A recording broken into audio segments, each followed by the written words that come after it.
We're about news, commentary, conversations, truth, liberty, and God. We stand for American values and our flag. We believe that the Constitution is a document that fortifies rights already given to us by our Creator. We will not apologize for our love of God and country, ever.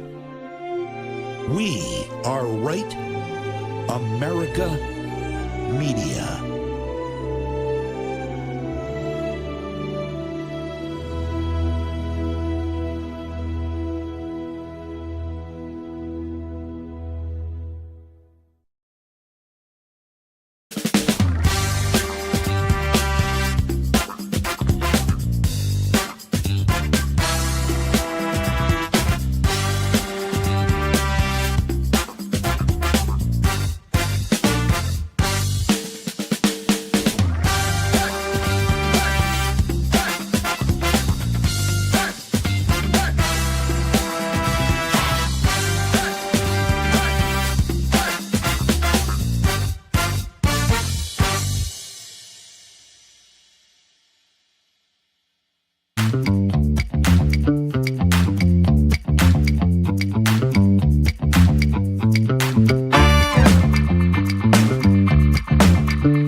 All right. Welcome back to another fire episode of Granite State Live. We're going to be getting into a lot of great topics today, specifically the school board in the District of Claremont here in New Hampshire. We're also going to have Tyler Gray on. He is a friend of the show. He's going to come back on. We're going to talk about things going on in Venezuela with the Trump administration. They want to take Trump out. They think that Trump is a big bad man because he blew up a boat. Big freaking deal. I'm Julian Aciar, the Blue Collar Intellectual, here to shatter your preconceived notions and everything that you've been lied to about your entire life. We're going to take your blinders off. We're going to show you the real. All right? We're going to have a great episode today. Keith Hansen will be on the line with us. He's, in another state at the moment, and once we get him connected, he will be here. And we're going to have some great guests here in studio as we start breaking things down for you today. Again, make sure, as always, you join the Ram TV Live family. Go to Ram TV Live and, follow, like, share, subscribe, repost, send it to all your buddies, all your friends. And if you don't like it and you have a problem, then by all means, call in. The lines are going to be open. We do have phone lines today. It's going to be 833-603-TALK. That's 833-603-8255. Make sure you call in. Tell us what you think. We can be respectful and disagree with each other. We could have a great conversation about what we do agree on. We're trying to stave off America from falling off the cliff and going into the abyss. This endless abyss. We all feel it in the pit of our stomach, the pain, the anguish. You tune on to social media and you see nothing but death, poverty, and destruction around the world. But guess what? Here in New Hampshire, or at least in my daily life, I don't see death, poverty, and destruction. I walk around, I see beautiful people having beautiful relationships with each other. And you know what? I pray to God that we all wake up, we get activated at the local level, and we manage to change things and turn the tides back towards some semblance of normalcy in the America that we all grew up believing in, the America that we all believed that we were before, the blinders got ripped off and we started to wake up to all the things that have been going on behind the curtain, right? We've woken up and we've seen that the wizard is just a charlatan. It's been an interesting week. On my show, we got into a couple issues about the Irena stabbing, the failures at every level of local and city government that led to this, the inability to lock up and keep locked up criminals in society, to create safe communities, and the inability to allow good, strong men to be the stewards of our communities by keeping our communities safe, being armed and dangerous, because nothing stops bad men and prevents evil like good men with guns, good men who are willing to put themselves in the fray to protect their fellow Americans. But on the bright side, right? It is a beautiful day here in New Hampshire. It's nice out. We're getting into the school year. Kids are back to school. You know, the sun is shining. I got my nice coffee right here. We're going to make it. We're going to make it, people. You know, don't get me wrong. I find myself struggling with a lot of the things going on these days too. Okay? I find myself struggling with the things. I've spent the last 2 months basically offline and not really on social media, not really engaging in a lot of stuff. And my life has gotten exponentially better by not tuning into the algorithmic abyss every single day. You know, the confluence of horrific death, poverty, and destruction. You know, the more you click on it, the more social media feeds it to you so that you keep clicking and you keep getting outraged. And then you have an entire ecosystem of influencers on both sides of the aisle who will rage bait you into continuing to scroll and doom scroll and to think that the world has gone to shit. But in reality, in our daily lives, we don't think like this. We actually live pretty decent lives. But what I do want to focus on is, as we focused on in my podcast earlier today, is there's a level of apathy, right? I think we all understand to some degree, especially if you're tuning into this show, we understand to some degree what we're dealing with, right? And there's this hopelessness, this feeling of impending doom. And at the same time, we're all trying to struggle and trying to pay our bills and things like that. And it sometimes feels daunting. You want to go home after a hard day's work, kick up your feet, drink a beer, and just chillax and tune it all out, right? And to a large degree, I think that you should. I think you should put down your Twitter machines and try to live your daily lives offline as much as physically possible in good interaction between you and your neighbors and your community. However, I also want you to be active. I want you to be out there. I want you to go to the school board meetings. I want you to go to your town council meetings, your city council meetings. I want you to go to your zoning board meetings. Because we have a federalist system. And the way to save America is not from the top down. It's from the bottom up. When you fortify your local communities and you fortify your cities and you fortify your counties and your states, constitutional sheriffs and all that, you put your county, you put your local communities in this bubble that can protect you from bad policy at the national level. And the more you do that, your local communities can either exacerbate problems or they can protect you from problems. And we want you to be active so that you protect your local communities from the problems that really hit your pocketbook more than what's happening at the federal level.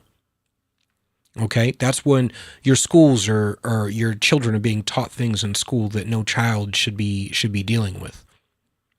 Being forced to grow up way too early. Your property taxes dictated by what gets spent in your schools, your police department, your fire departments, your infrastructure in your local town, things of that sort. If you really want to change things, you want to make your community more affordable. You want more tourism. You want more business. You want more everything. You need to be active at a local level because that is really, in a lot of cases, what is driving the inability to be able to live a happy life. And I'm not saying that you need to be an all-in activist the way I am. I'm not saying you need to be an all-in activist the way maybe Therese Grinnell is or Keith is or anybody else. I'm saying you need to be active enough and pay attention enough that when things arise, you are a voice of solace, protection, a wall, a steward of your community who is going to stand up and say, not in my backyard, not today, not my children, not my family, not my town, not my state. We are going to rally together as Granite Staters, as Americans, and we are going to turn this country around, steer it away from the cliff, away from the algorithmic abyss, and we are going to get back to the America that we love. So, until Keith arrives, I have Juan, Mr. Producer, is going to be hanging out with me as we go over some things. Of course I am. I wouldn't leave you alone any moment. At no moment I'll leave you alone. We're working with Keith. His computer decided to shut down and boot up again, and now it's updating for some reason. So it's just taking a little while. So, but he'll be with us in just a few minutes. But I hate it when that happens. When a computer shuts down right when you're in the middle of doing something, then you find out that it's an update, and then you gotta wait 30 minutes for your computer to decide that it wants to do what it's supposed to do.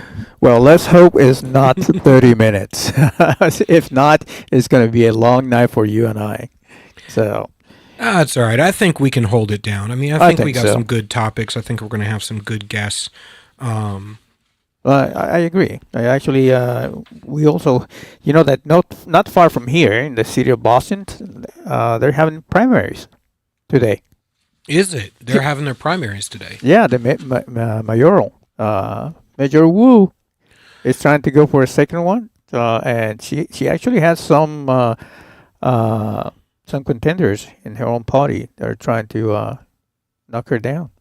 Wow. Are they challenging her because she's not progressive enough, or challenging her because she's destroyed the city? That is a great question, and we're going to have to ask that question to John Deaton, who's a friend of ours, and he lives in Massachusetts, and he ran for the U.S. Senate against, what is that woman? Elizabeth Warren. I tried to forget that name. So, yeah. And so anyway, he probably will have some really good answers to that question. And also, that Boston is a sanctuary city, right? Yeah. Yeah. But they're actually, ICE is actually doing Patriot, I can't remember the name of the operation, but it's called Patriot something, operation trying to get the baddest of the bad illegals out there. And they had caught some really, really bad ones, So, which is kind of interesting because the Democrats are, against all this, which means what? Are they for criminals? I think they are. I mean, we read a couple months ago, we had a sheet where we read off just a list during those raids in Massachusetts of all the major the records of all these people that keep managing to end up back in the country, and all the things that they've done after being deported multiple times or failing to be deported because we're prioritizing political ideology over the safety of American communities. Yes, and the same thing is happening in Chicago. Right now Chicago is the hot spot, right? And ICE just went out there yesterday, and they nabbed a Mexican national who the law enforcement knew exactly where he was at, but because of the Chicago and Illinois sanctuary policies, the guy is just running around. Do you want to know what this SOB did? What? He raped a 13-year-old. Okay? And he was just walking around the streets of Chicago. See, and this is the problem, and this is one of the reasons why Trump was managed to get so much of the black vote that as he did this cycle, is because these illegal immigrants are being imported into into Southside Chicago, into these black communities, and getting services, and they're victimizing these communities where these people live, and they've had it. They're done. Yeah. I mean, it was one thing when you're filling up their school gymnasiums, their hotels, you're giving them services that Chicago residents have paid into that they should be getting.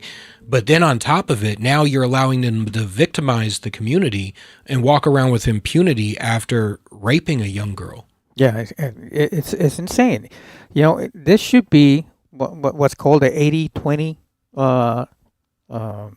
subjects or 80-20 themes or whatever, in which 80% of the American people understand that that's wrong. 20% do not understand. Therefore, there should be some common sense on the left. Well, what I think it is, and this we get into these political gangbanging and the tribalistic nature of this, where if my side of the aisle has a position, I steel man that position because I don't like the other side of the aisle. When the vast majority of people, and it's largely driven by influencers on the right and on the left arguing with each other rather than normal people. Because if you listen to, like you said, 80% of the country, we honestly agree on most of this stuff. That you shouldn't be importing criminals. We have enough criminals already. We should be punishing the criminals that we do have, and we shouldn't be importing criminals from all over the world to victimize American citizens. You talk to the average American, and they have no problem with deporting these assholes and getting them out of here. But only the ideologically driven are the ones who are sitting going, no, this isn't that bad. We have criminals here, and they're using it to obfuscate and to escape the crux of the issue, which is creating unsafe communities, not holding people to account for what they're doing to American citizens. Well, guess what? We have Keith on the line. All right, so the contrarian conservative is here. He's in the house. What's up? How are you? I hope you guys can hear me okay. Doing good. Good. So, we diligently tested this connection only to find out as soon as 5 minutes before the show goes that my computer decides to reboot itself. So I guess that's what we've come to know and expect. Always a tech glitch. Anyway, good to be with you. As I was waiting for Juan to push the button here, I'm listening to the conversation. I saw on LinkedIn just earlier today, there was a posting for Immigration and Customs Enforcement, $50,000 sign-on bonus. And the comments, there were over 5,000 comments on this. And I probably got through maybe 250 or 300 of them just scrolling, too long, didn't read kind of situation. But they were just overwhelmingly negative. And there were, you're criminals, you're immoral, you're unethical, save yourself for the Hague. Just all kinds of ridiculousness. And it's just being flooded by the left. Listen, this is what the American people voted for. And I think that's overwhelmingly what I think people are looking at right now. Did you vote for this? Yeah, I voted for people. First and foremost, I voted for people who have no legal right to be in this country by virtue of the fact that they were criminals. And they are criminals because they violated U.S. immigration law. Period. End of story. I voted for that. I voted to get rid of these people. I voted to round them up and deport them, which is exactly what should happen. And I did that for two reasons. Number one, or I want that for two reasons. Because number one, I believe in the rule of law. Number two, I believe in validating the legal process that legal immigrants have gone through. And I've known dozens in my radio career, more than dozens, hundreds of people that I've spoken with who have gone through the process legally. Yep. And they all say unanimously the same thing. Why should I spend years and thousands of dollars to do it right when somebody can just simply walk across a border and invalidate everything that I've done? And that's 100% correct. So listen, I think that it's about time they did this. These large cities that have been falling under Democrat control for years and years and years, decades even, are absolute shit pits. And the people want this. The politicians don't. The politicians don't want federal intercession unless it's more progressive, woke Democrat policies. But they don't want federal law enforcement. They don't want assistance from law enforcement because they want victims. They want to take away gun rights. They want to make you dependent on the government. And let's make no mistake about this. The federal government and even the state government has no legal obligation to protect you or keep you safe. Yep. And that's something that people just don't understand. Well, it says on the side of the police car to protect and serve. Okay, well, that was a public relations campaign that was done in the 50s by the Los Angeles Police Department. Yep. But that notwithstanding, there are multiple Supreme Court cases and lower court cases that affirms law enforcement has no legal right to protect you. As a matter of fact, there was one lower court case in which it said that individuals do not have a constitutional right from protection from the state against being murdered by criminals and madmen. So, listen, You want to keep yourself safe, you have to keep yourself safe. But your local government, your state government, wants to take away your ability to keep you safe. So what are we doing? We're increasing the pool of victims, because when we have a pool of victims, then we can stand on a pile of bodies and say, hey, listen, give me money and give me votes, and I will go out and right all of these wrongs. You need me because you have this big problem, and only I, as a politician, can fix it. One of the cases you're referring to, Castle Rock v. Gonzalez from 2005, flat out said they don't have to protect you. They don't have to put themselves in harm's way, which is contradictory to everything that you would think that law enforcement is supposed to be doing. And obviously most cops have an ethos, the vast majority of cops have an ethos that is contrary to the Supreme Court decision. But the sad part is that the government doesn't have to, they don't have to protect us. No, and it's impractical to think that they could. It's impossible to think that they could. You know, one of the cliches is, why do you carry a firearm? I carry a firearm because a cop is too heavy. Also, there aren't enough of them, and that's one of the things. I mean, they're short of having one law enforcement officer tethered to each individual citizen. There is no way that cops can be all places at all times. I've often used that as the argument for Second Amendment.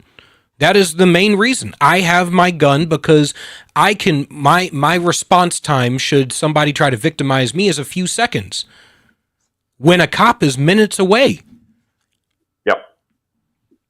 Yep. No, that's 100% correct. I mean, there's no other way to put it. So listen, you know, let's take away people's rights to keep and bear arms. Let's make them defenseless.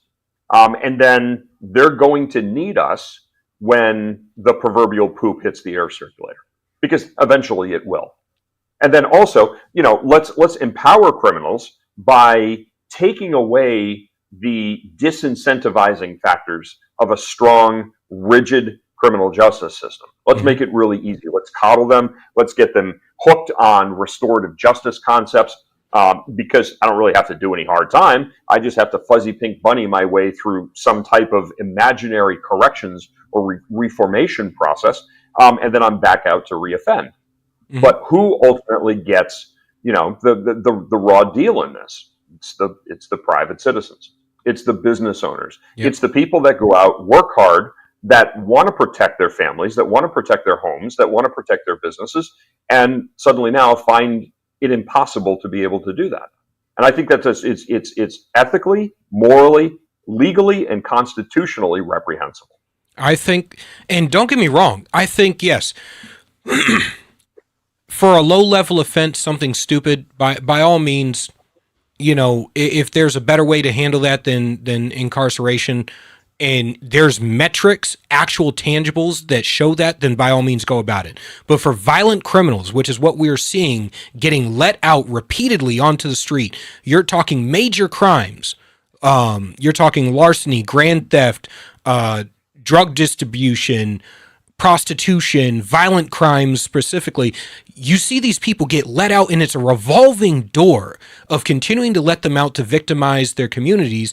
And then you have a slew of ambulance chasing lawyers who show up to make excuses and show, oh, this kid used to be an altar boy back in the day. Well, he's not an altar boy right now. He's out there beating the shit out of people, stabbing people in the subway, friggin' jumping people when they get off of buses, hitting people in the heads with bricks as they sit and they enjoy the sunset in a park. Yep. And so, I mean, this is why I have been throughout the entirety of my career, at least I would say in both careers. I mean, it's no stranger. I wear two hats, the broadcasting hat and then the law enforcement operations and law enforcement training hat. And both of those hats, I have always advocated for self-sufficiency. I advocate for self-sufficiency in every respect. People should be self-sufficient. Get off your ass, put down the video games, get off the Barca Lounger, go out and stake your own claim. Make your own living. I mean, we have welfare systems that are in place to help people who are truly needy, but even those welfare systems are not designed to be hammocks. They're designed to be safety nets. Mm-hmm. If you need that safety net, then great. That's what that's there for. As an able-bodied person, I have never once taken a handout from the government. If I ever found myself in hard times, I used my own ingenuity, my own hard work, my own dedication, my own resources, my own perseverance. I pulled myself up by the bootstraps. And that's what allowed me to say, listen, I am a free man. I don't want your assistance. I've never taken your assistance, so leave me alone. I don't take your assistance. I don't want your advice. Because if you give me money, then I'm beholden to you. And that's what the welfare system is really all about, I believe. I mean, if you really want to go down that rabbit hole. I actually tend to agree. I mean, the safety nets are supposed to be there to make sure that when you fall, you don't fall so far that you can't get back up on your own. Correct. But we've allowed them to become a crutch. Well, we've made it very, very comfortable. We've disincentivized self-sufficiency. Mm-hmm. Because again, and listen, I'm going to bring this up when we get into the Claremont topic a little bit later on. I mean, I can't tell you how many times I had conversations with, and this is a name that you're going to see coming up quite a bit, believe me, Karen Leott Hill, and Charlene Lovett, and other, Karen Leott Hill wasn't in Claremont, she was in Lebanon, but she was a big pusher of the defund the police movement. Yep. Back when Chief Richard Mello was the chief of the Lebanon Police Department. But Charlene Lovett, who was the mayor of Claremont, I used to have her on the program on WNTK and WUVR.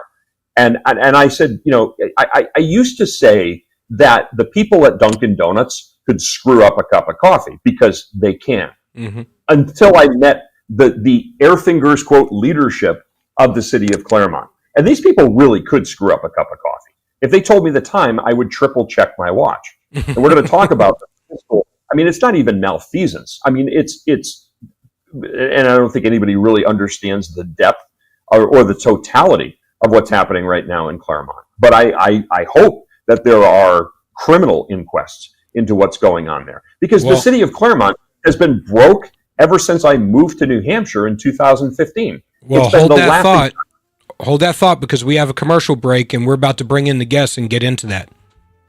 All right. So you are watching Granite State Live on this Tuesday, the 9th day of September, 2025, 833-603-8255. If you'd like to let your voice be heard, again, 833-603-8255. Email, of course, granitestalive@gmail.com. Coming up here after the commercial break, we're going to be joined by two people that I've actually had a personal friendship with and a professional relationship with for, pretty much since I moved to New Hampshire. They were frequent guests on my First Look with Keith Hansen morning drive show on WNTK and WUVR. Jodi and Ian Underwood are going to join us. So we're going to talk about that financial hoopla, if you will, that malfeasance that's going on in the once great city of Claremont. So that much, much more when Granite State Live continues. Don't go away.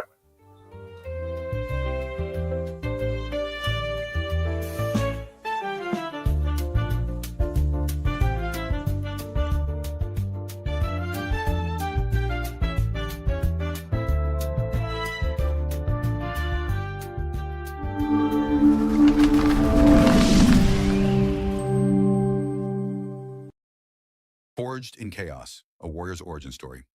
In this raw, anti-heroic tale, Tyler Gray dissects his life, exposing the unseen war within and exploring the question, what happens when the very abilities that made you a superhero in the eyes of the world turn you into a supervillain in your own life?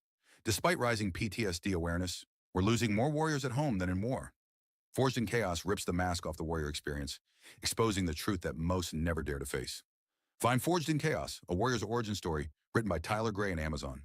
New Hampshire Republican Governor Kelly Ayotte has been making a lot of noise about how she's funding education. The Republican budget she just signed provides more money for education than ever before. She even bragged the other day that New Hampshire is top 10 in the country when it comes to funding our children's education, as if giving money to school systems has anything to do with learning. If you look at the math, and if you got schooled in New Hampshire, the odds are good it's not your best subject. It's the exact opposite. The more money we throw at schools, the less kids learn. We're committed to wasting money on an experiment that failed, unless wasting money to drive parents to homeschool their kids was the goal. We prefer to pick on Democrats, lower hanging fruit and all that, but our rhetorical woodshed doesn't discriminate. If that sounds refreshing, you need to check us out. This is Steve McDonald for GraniteGrok, and we'll keep shining the light on them for you.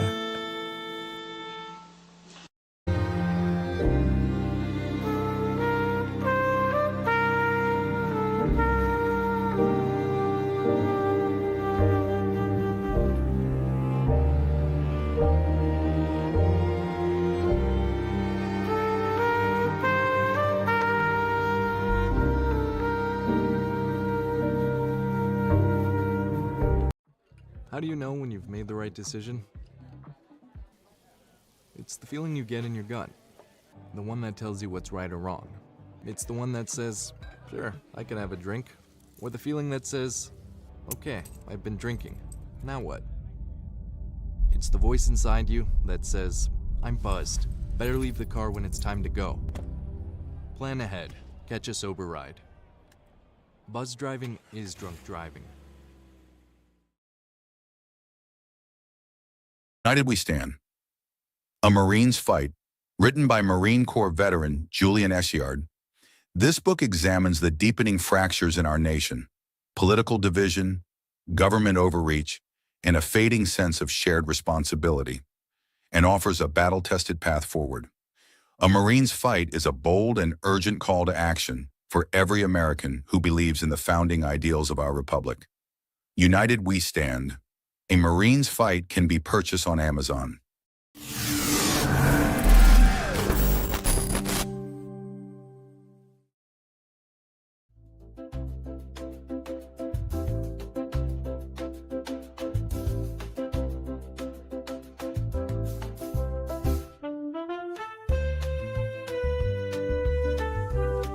All right.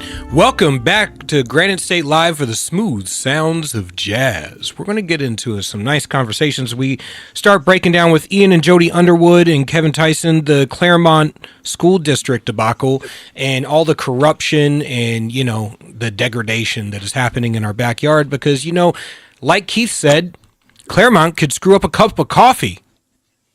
How's it going, buddy? You were on a roll right before the break. Yeah.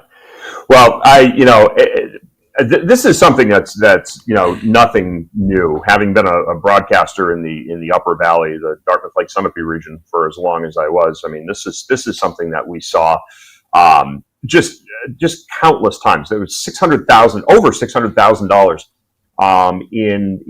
in school lunch reimbursements that went unclaimed because somebody I forgot to submit the paperwork. Oh, like you had one job, Skippy, and you forgot to submit the paperwork.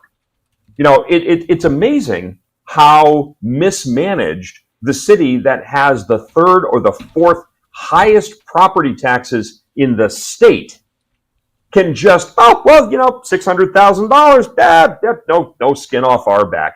And there's no accountability. And now over $5 million in deficits with the school system. And I mean, again, the school systems are bloated. I don't even know what to say when it comes to the amount of money that's put into a bloated school budget here. And I know our next guests certainly have something to say about that. Jodi Underwood has been a friend, and she has been on my program many times. Of course, Jodi, having served for over 12 years on the Croydon School Board, and her husband Ian Underwood as well too, who was on the Croydon Select Board, and I believe that they are both in studio with you guys. Is that correct? Yes, they're both in studio. We're just getting them on the screen and getting audio fixed up, but they'll be here. All right. Perfect. And I remember back when Andrew Volinsky, this is I think going back to 2017 or 2018, when Andrew Volinsky was making his rounds, I distinctly remember a presentation that he did in the Newport school system, talking about the need to, and ostensibly this was going to become a sales pitch to either put in an income tax or to just increase taxes, to put either a sales tax in New Hampshire or an income tax or both. Talking about how, and of course, this is going back 2016, 2017, I may have even been 2018. Ian could certainly correct me.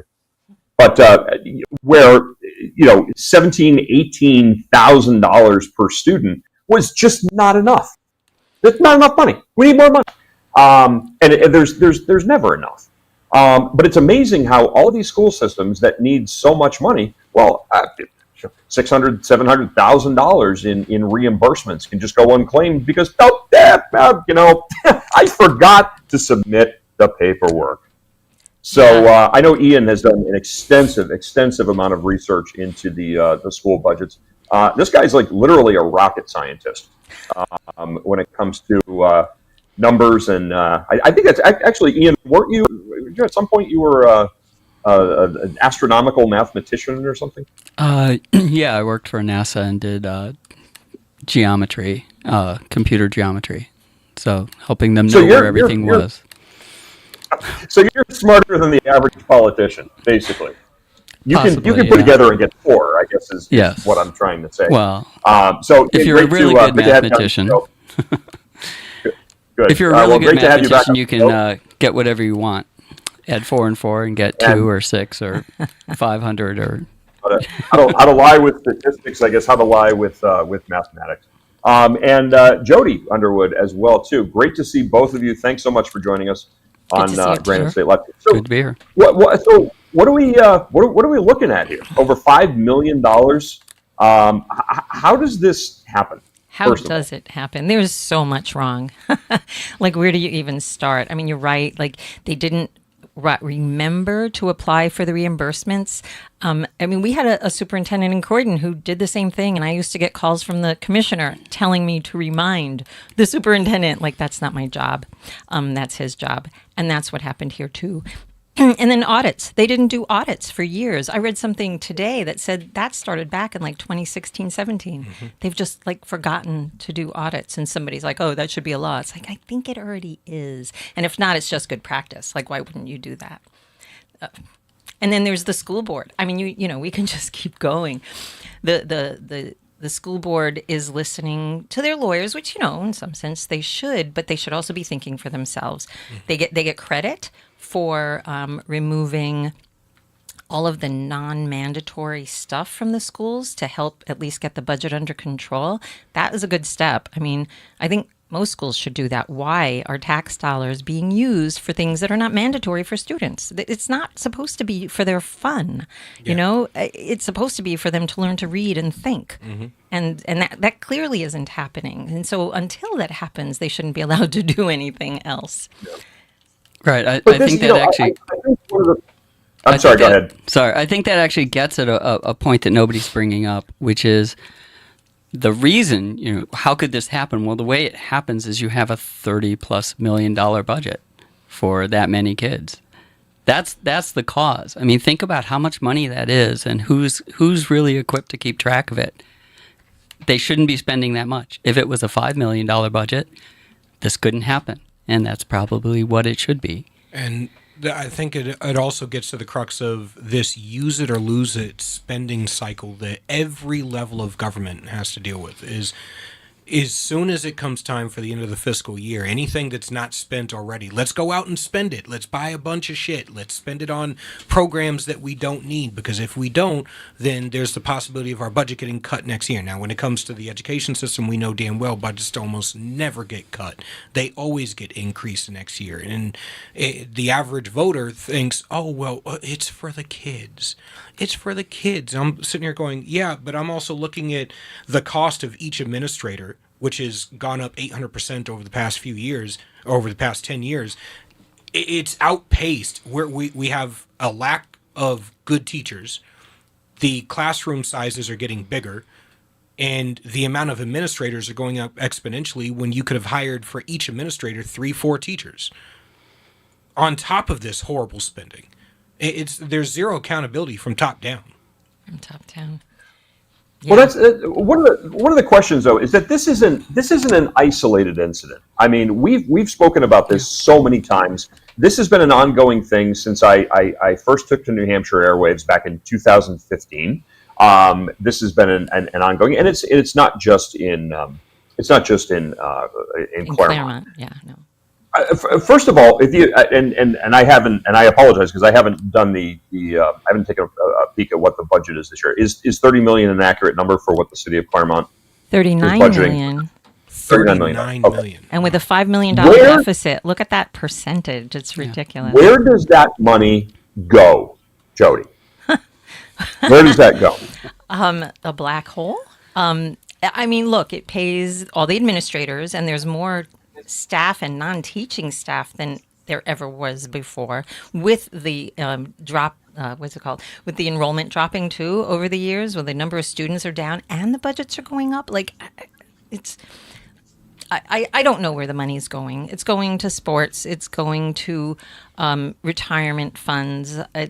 It's going to all the things. I mean, you can look at their budgets and see where it's going. Well, if you remember back, and I don't remember what year it was it 2017 or 2018 in Newport when all of us were at that presentation that was put on by Andrew Valinsky?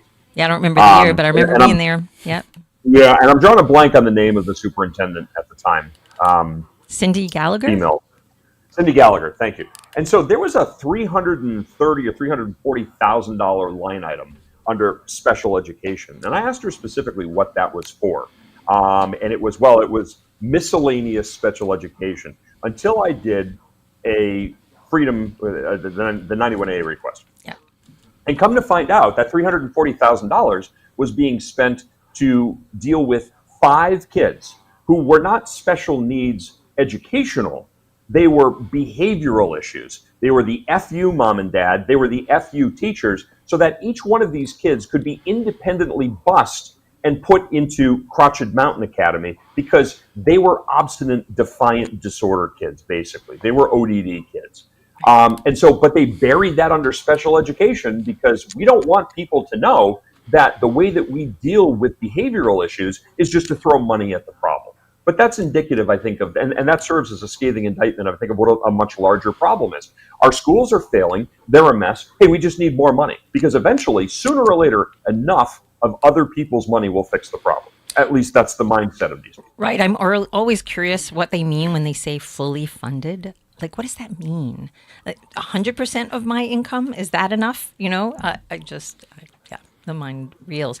Special ed is a special case. I mean, it's federally mandated, not that I'm justifying it, because they hide a lot of things in special ed. There was a teacher I'd heard of in Newport who had the reputation of, if a kid failed her test, she recommended him for special ed instead of questioning herself and whether she was teaching well. There are just stories like that. And then the out-of-district placements that you're talking about, Keith, I mean, those are the most expensive. And the federal government is supposed to reimburse some of it, and they never give as much as they say they're going to. And there's some that come, well, they don't come from the state because there is no extra money in the state. It's either federal or local. They call it state money, but it's not really. Mm-hmm. I don't know. Right. So she's confused about, what was the word you said? Fully funded. But I'm always confused about the word failure, right? Because to fail, you never just fail, you fail at something. Mm-hmm. So you can't say that the schools are failing unless you say what it is that they're actually trying to do, and that's a conversation nobody wants to have, right? What are they supposed to teach? Literacy and numeracy? Are they supposed to make kids happy? Are they supposed to give parents? In fact, at one of the most recent Claremont school board meetings, the chair of the school board came out and said their top priority was to give parents a place to put their kids. That's their top priority, not whether the kids are learning, not whether the kids have the opportunity to learn, but that they have a place so their parents can relax and go, do their jobs. So if that's actually what they're trying to do, then they're succeeding, just not very, economically. Well, and it goes even deeper than that. Anne-Marie Banfield and I had conversations not long ago where she basically explained how we went from the No Child Left Behind system that we had, where we're passing kids along and allowing them to graduate even though they don't have the skills or the knowledge base in order to be competent adults, competent critical thinking base level adults, to this social emotional learning Every Child Succeeds program that basically took all the problems of No Child Left Behind, flipped them on their head, and made them inexacerably worse. And that now the funding at the federal level was no longer tied to graduation rates and college acceptance rates or anything that you would think would be somewhat tangibles that you could grade a school on their success by. It became about what is the social emotional environment within that school. And if you hit those markers for what the Obama administration had decided was how these schools needed to operate and whether these kids were, getting their cry closets and their safe spaces and their little blankies during nap time and stuff, then you were doing just fine, even if every kid you graduated couldn't read, write, or do math at grade level, which is why when you sit in a school board meeting and you're lambasting these people over the fact that they've failed your children, they've failed our children, they look at you and they go, no, we haven't. We've done exactly what we're supposed to do, which is powder their asses and pass them along. Right, and this is Ian's point. Like we're not all in agreement on what their goals should be, Yeah. and so they make their own goals. I was at a meeting back in April, a so-called debate. It was fascinating in New London, where one former superintendent got up and said the most important thing they teach their kids is DEI. Oh God. Yeah, we need to reel that in, right? Mm-hmm. I mean, somehow, what? The state makes laws, RSAs, and there was a law. Ian loves this law, but it got, it was 193H2, I believe was the number, and it got repealed last year by Republican Senate. I think Ruth Ward was the one who introduced it, and then. Oh, well, it doesn't matter. It got repealed. And what this said was every kid has to perform at proficiency every year. That's what it said. They repealed it. But there was no teeth in it either. I mean, clearly it had been there for a long time. And if they didn't do it, which they hadn't done ever, what would happen to them? Nothing. Yeah. And they know honestly, at that point, I would have been happy to say get rid of everything else, every other law about school, every other education regulation, but just take this seriously. Mm-hmm. If you just took this seriously, you would actually be getting education and you would find out what it actually costs, which is the thing everybody wants to avoid right now. Nobody wants to know what you're actually supposed to be doing, which means you can't possibly know how much it's cost, right? So imagine, we're pitching a VC idea to you. We have a company and we need $35 million. And what would you be asking? It would be something like, well, what are you going to do with it? It's like, don't worry about it. We'll do something good. And and what if you don't? Don't worry about it. We'll just ask you for more money later, right? Yeah. So nobody can get away with that except a school. Yes. Right? It's just but that's a conversation. And so even, when I hear people go, oh, we got to worry about the DEI, it's like, go ahead, have that guy say the DEI is important, and I'll say that literacy and numeracy are important, and somebody else will say that sports is important. But let's come to some agreement, right? But in the absence of an agreement, so one of the I like to quote Zig Ziglar, who used to say that if you aim at nothing, you'll hit it every time. Yeah. And I think that is the best one-sentence description of public schools that there is. I think the problem with the hyper focus on DEI, like I'll be completely honest. I grew up my younger years before moving back up to New Hampshire with my dad in Dayton, Ohio. In Dayton, Ohio, where the schools were absolute shit. But I scored extremely high on everything. Always have. I outscored our valedictorian on SATs. And our GPAs were not even close. Because I refused to go to class. Because class was boring. And it didn't actually teach me anything. I learned more outside of class than I did inside class. But to the what I'm trying to get at is there is this culture of pushing kids on and not like decreasing the threshold of what is required to graduate in order to graduate the most amount of kids possible. And which is why we're seeing people graduate high school with third grade reading levels. Like literally third grade reading levels as 18, 19, 21-year-olds. And then they have to go to college and spend half of their degree doing remedial classes. And now you have in the corporate world, the vast majority of companies are saying, we don't want to hire Americans because Americans are stupid. You're stupid. You're lazy. You don't even have the basic level of knowledge to walk into the workplace and be productive. we're failing our children left, right, and center, and there's zero accountability at the local school level. One of the best things that we could do to fix a lot of these problems is add a level of accountability, a level of responsibility, which means we have to start putting this on the parents. Why are you not getting active? How many times do you have to watch your property taxes go up, your school budgets go up, and yet the metrics don't get any better? They're only getting worse. Because we need Because more you need money. more money. Yeah. Because you need more money. Good job, Keith. Because you're not putting enough. Because the adequacy rate isn't adequate. And that's the thing. I mean, Ian brings up a very good point about literacy and numeracy. And I've referred to this for so long as it's literally the emperor has no clothes. Yes. The schools, they're doing such a good job. No, they're not.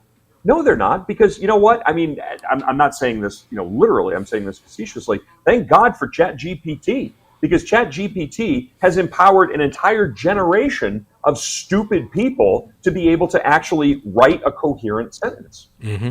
And it's a fraud. But the bottom line is that look at what happened with Kearsarge Regional School District in December when they voted to, almost double their property taxes.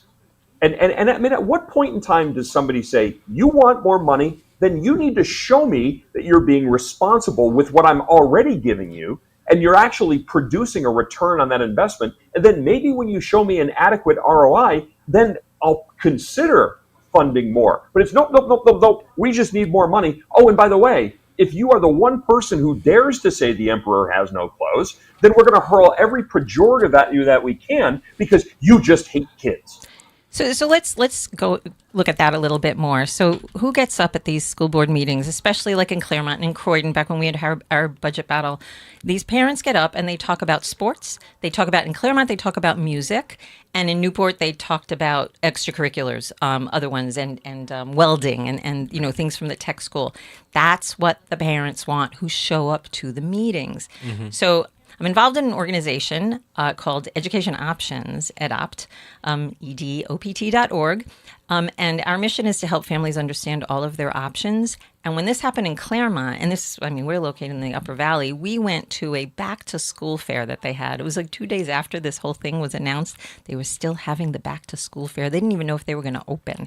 But so anyway, they had it, and this is where the kids all show up from Claremont and surrounding areas, and they get backpacks and pencils and whatever. It's swag. But we had a table there, and we handed out information. I prepared a list of charter schools in the area, and we talked to dozens of families, and they were worried. These weren't the ones that were speaking at the school board meeting. Mm-hmm. They were like, oh, my God, this is great. I didn't know charter schools didn't cost anything, like tuition for families. I didn't know that about EFAs even, education freedom accounts. And we were just educating them on all the different things. And many of them said they were excited to know these things. They cared about their kids. I mean, look, they cared about placing their kids somewhere too, but they needed to know options. And I want parents like that to get up there and speak. And what's more, I want the taxpayer who doesn't have kids to get up and speak and not be concerned that the haters are going to hate, because those are just a minority of those parents and people who, believe in public schools, which have failed us forever. I mean, you think it started with Obama. It didn't. No, they were failing way before that. Yeah. The NAEP scores go back to the 70s that were really bad. Oh, yeah. And I just went on a tangent and forgot where I was. Before I forgot where I was going, my whole thing was about the DEI thing was I came up here from New Hampshire. I went from a black school where all the white kids in that school they didn't just know each other, they were family. Okay. They were extended family. Then I move up to New Hampshire where I'm in a white school and all the black kids in this school weren't related, didn't know each other. There's about 10 in the whole damn school. And I'm sitting there going, I wonder how we got to this place where we're pretending that there's a massive amount of division and hate in schools and we need to discuss DEI and stuff. I came up here and was a rock star by the very nature that I was one of the only black kids in school. Like immediately. So I stood up at a school board a couple years back. I think it was 2021. And I'm like, you guys are so enamored with talking about critical race theory, and at the time DEI wasn't a thing yet, but critical race theory. And I'm sitting there going, where do you get this idea from? I went from an all-black school to damn near an all-white school, and by sheer fact of moving to New Hampshire, I became a celebrity in New Hampshire because there are so few black kids here. I was not discriminated against by the kids in our school. I wasn't discriminated against by the teachers in our school. As a matter of fact, the only problem I had was some progressive, white, liberal, friggin' guidance counselor who assumed that because I went from a black school to a white school, I couldn't keep up with the educational load, who decided to set me back a mile. Well, that was the racism. Yeah, that was the racism Yeah. disguised as doing something good. I'm like, I'm looking at DEI and I'm seeing you set an entire generation of kids back because you're focusing on the wrong things. You should be focusing on the things. You know what will make a kid successful? The fastest way to actual equity in society? Educate them. Give them information. Give them the tools, responsibility, accountability, the things that they need to be competent, critical thinking adults when they walk out those doors and they have to decide, because now you're 18 years old. Your decisions are your own. You go to prison But you because your just own you just decisions. identified the problem, though, Julian. And the problem is that when you have independent critical thinkers, when you have people who can analyze, when people have very finely tuned People critical like us. thinking skills, Yeah, then they can call BS out because they recognize BS. exactly. There's a reason why during the Middle Ages that the Holy Roman Empire spoke Latin and the commoners spoke their respective languages. Because when people don't understand what you're doing, they can't understand the moves that you're taking against them. It's the classic mushroom management system. Feed them a load of shit, keep them in the dark, and then when they've outlived their usefulness, you cut their heads off. And that's basically what the progressive woke left in this country has done. And to be honest with you, that's what local municipalities are doing with their taxpayers. Because we need you. We need you as an ATM machine. So we'll keep milking you as much as we can. And then when you've outlived your usefulness, then we'll cast you out as an untouchable. But maybe we're hitting some kind of tipping point here, because even in Claremont 2 years ago, their taxes doubled. And now suddenly there's a big deficit, and they're going to have to pay for that, despite the loan they're getting. I mean, it's just going to. I actually want to bring up something. We listened earlier to one of your podcasts, and the two of you were talking about the pharmaceutical industry. Yes. And I think it was you who was saying that they will never cure what you have because then they can't make money off of you. Exactly. And the DEI, I think, is exactly the same thing. Mm-hmm. In order to get the money to solve problems, they have to convince people that the problem exists. Yep. So in that sense, if there was no money for DEI, it would go away. Which is the smartest thing that the Trump administration could do. And one of the things that they started to do was rip away all the financial backing for all these DEI programs, which is why you see the left starting to go to third-party organizations to get funding. And one of the major problems on the right in general, when it comes to trying to dismantle the system that they've created, is we don't have the massive conglomerate of private organizations that are working in concert with government, even when we own the machinery of government. We think we can use the machinery of government better than the system that created the machinery in the first place. And I contend that you can't. That the system itself is corrupt, and therefore, like any virus, you don't leave the tumor, a portion of the tumor in the body. You rip out all the tumor. But that's you rip hard the to do. cancer out. And Yeah. this gives us an opportunity, though. It does. Chaos gives us an opportunity for change. That's right. Speaking of opportunity, so I mean, obviously, we've identified a number of problems. I think people out there understand what the problem is, but I think also this is a very, very confusing issue, and it's a difficult thing to be able to identify where are the action points that need to be taken right now. So, certainly, Ian, with your numerical, I'll call it your numerical background and the analysis that you've done here. I mean, for several years, for as long as I've known you, actually. And then Jodi, with your experience on a school board, what would you say would be action items that people can take right now to actually get the dialogue going, the ball rolling, and start to facilitate some change in their respective school districts? I'll let you start. You want to pass that to me? Well, so a couple of years ago, the principal of Croydon Village School, at a school board meeting, I was no longer on the school board, got up and proudly said that well, 22 out of the 30 students in our little village school, K-4 school, were reading below proficient level. 22 out of 30 proudly said this. And the school board, I mean, you have to look at the behavior here. The school board was like, oh, what do you think you might, do about that next year? They were hesitant to say, what the hell? Yeah. What's going on? And so the principal responded to this very polite and, calm, whatever, not calm, but scared request by saying three things. First, she said, the kindergartners don't come prepared. Like, wait a second, I thought kindergartners, you're supposed to be training them in kindergarten for all these things, right? Yeah. So they don't come prepared. Two, COVID, of course. And then I looked at the numbers, by the way, didn't happen in Croydon. That COVID didn't affect our scores there. And three, and this was the kicker for me, she said, and anyway, we don't really know how to teach kids to read. That's what she said. And they had been using a non-phonics curriculum, which explains the low literacy level in these. I mean, it's K-4. Hopefully they'll get there. By fourth grade, they're supposed to be at grade level. They shouldn't graduate fourth grade unless they can read at a fourth grade level.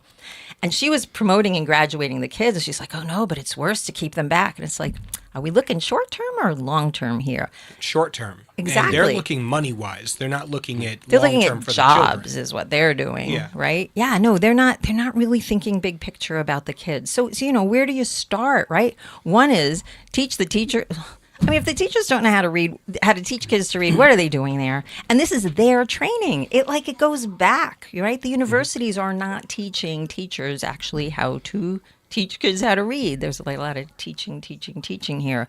Why don't they just, and then you have a lot of teachers that do know how to do it. And, and those kids actually learn. But the kids also have to be motivated.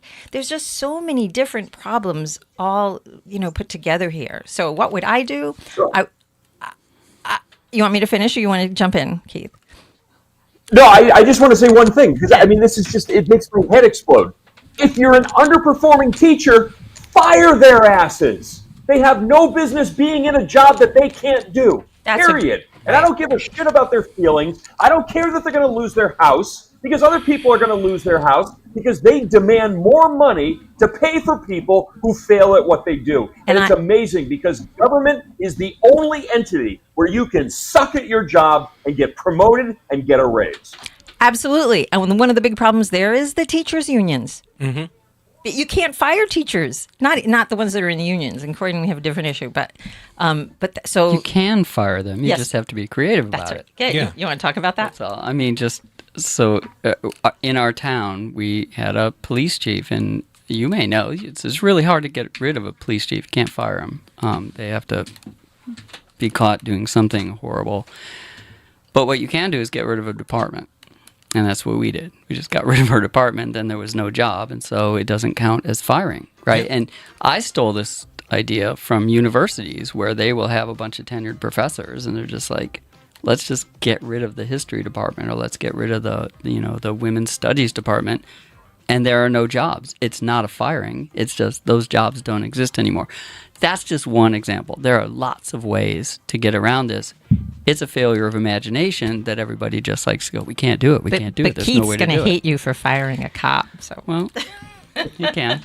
But we can talk about that. We can disagree about that. You made poor Chief Lee walk home in his underwear. Yes, that was his choice. Yeah, I made him do it. Well, we got a quick break, and then we'll be right back with you in give it a couple minutes, and we're going to keep getting into this. All right. Much more Granite State Live right after this, guys. Don't go away.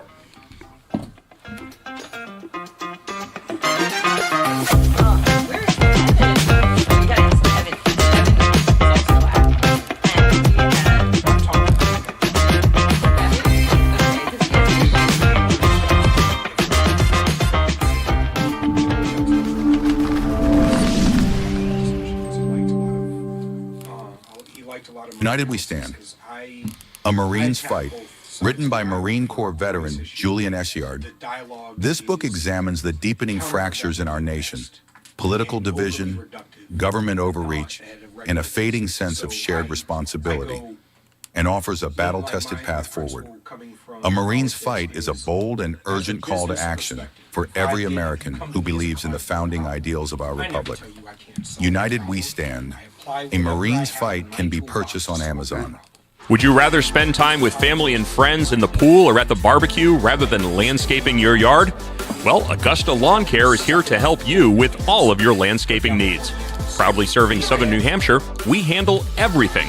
Weekly mowing, spring and fall cleanups, bush trimming, mulch installs, lawn treatments, aeration, dethatching, and even snow plowing and salting when the dreaded winter hits. Call Augusta Lawn Care today and let your yard be the best looking yard on the block. Call 603-331-4768. Augusta Lawn Care, locally owned, professionally done. Call 603-331-4678 or visit us online at AugustaLawnCareServices.com/Londonderry. That's AugustaLawnCareServices.com/Londonderry.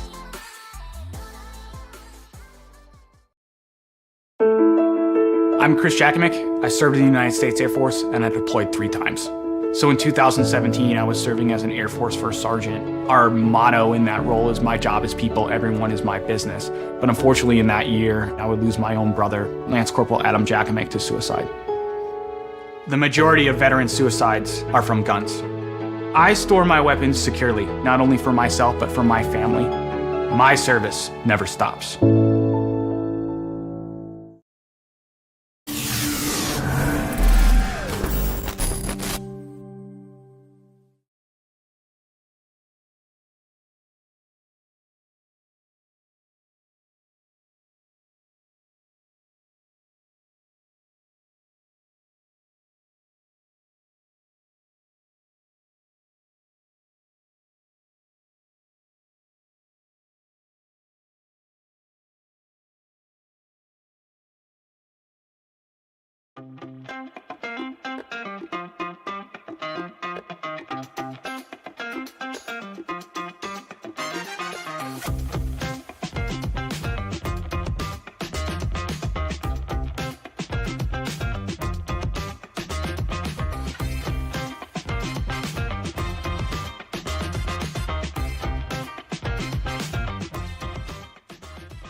All right, welcome back to Granite State Live on this Tuesday.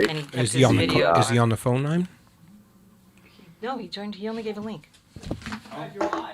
We're live. You're live. We're live. That's why I'm doing the intro, guys. That's right.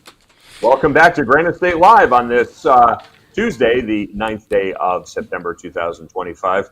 We're not on the same page here, but that's okay. You know what? That's why it's fun. Do you see her? Yeah, I do. All right, we've got joining us in studio. I am actually broadcasting from the great state of Indiana right now, out here on a training op. Julian back in the studio in Wyndham, and of course joining him there, Ian Underwood and Jodi Underwood. So we got just a couple more minutes here because we have another guest that we do have lined up. But I want to focus on really just over the next couple of minutes here, talking about, again, action plans, educating parents, trying to get the word out about how people can get involved. Because I think people they're intimidated, they're nervous, they don't want to be blackballed or blacklisted or called names or have pejoratives hurled at them for just trying to be fiscal watchdogs. Mike's not on one. All right. Yeah. All right. We got it now. So the first thing is it's really hard to fix schools. I mean, I hate to say it. I was trying to do it from the inside, did not do a good job at all. I mean, I tried, and now I'm outside. And what we would like to do is when we meet parents who are having problems with schools, to tell them to take your kids out. That's the best thing they can do. And anybody you see that's having problems in New Hampshire, tell them to take their kids out. And if they don't know what to do, send them to edupt.org. We help parents figure out, I mean, they have misconceptions about so many things. And I mentioned a couple before. They think if you homeschool your kids, you have to do it yourself and you have to do it at home. There's no socialization. They think private schools are all very expensive. They don't know about EFAs. They don't know about programs that can get them out of their high schools and actually get a degree, a diploma, while not being in the school if that's a place that they don't want to be. Parents need to know about these things. I mean, so I'll get on a little bit of a soapbox here. So we run face-to-face fairs, education option fairs. We have 2 coming up. One is going to be in the right order in Candia, October 27th. It's a Monday evening from 5 to 7 p.m. And then another one will be in Keene on also a Monday, November 3rd, also 5 to 7:30 there. Or maybe the times are about the same for both. And so look it up on our site. Go to events, edopt.org, EDOPT.org. What we're doing is we're inviting providers from those regions to have tables there so you can talk to them one-on-one. Plus, there'll be people from EDOPT that you can talk to us one-on-one and just figure out what you can do to give your kids a good education. One of the main things is for parents to take responsibility for it, right? I know people work full time and there's things, but if you have a flexible schedule, there's just so many things you can do that you're not even aware of. And so we would help them think outside the box. That's one of the reasons we started Adopt, is to really help families get their kids out of there if they're not happy with the schools. And, if you look at the conservative demographic, they're not happy with the values being taught in the public schools. Yeah. So that's the thing to focus on. If you're not happy with it, take your kids out, figure something else out, because that's not the right thing for them. So Jodi, I want to cut you here real quick because I think we've got a caller, Kevin from Claremont, I believe is on the line. He's supposed to join us, actually. Yeah. Oh, okay. All right. So Kevin, welcome to Granite State Live. Kevin? In the discussion so far, I agree with everything that has been said.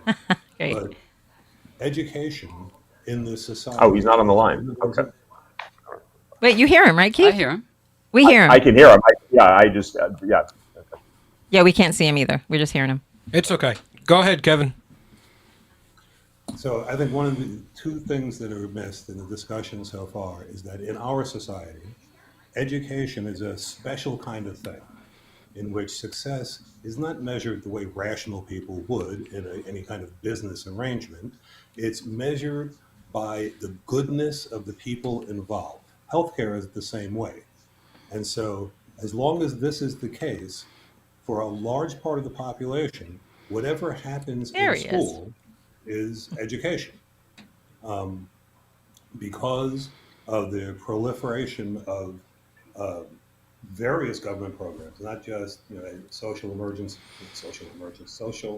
emotional learning and DEI and CRT and all of this stuff, parents have been left in a situation in which they have really lost any sense of the obligation they have to educate their children. And there's nothing in the way we run the schools that actually recognizes their obligation to do so. This creates problems here in Claremont where severely disabled students, special education students, will be delivered back home, and there won't be anybody there to accept them. So for the parents who are, have come up in this environment, they are the ones who speak out at the Claremont emergency meetings that we've had to speak to extracurriculars and to sports and stuff like that, because for them it's the goodness of the school and not the product of what the school does that they want to measure.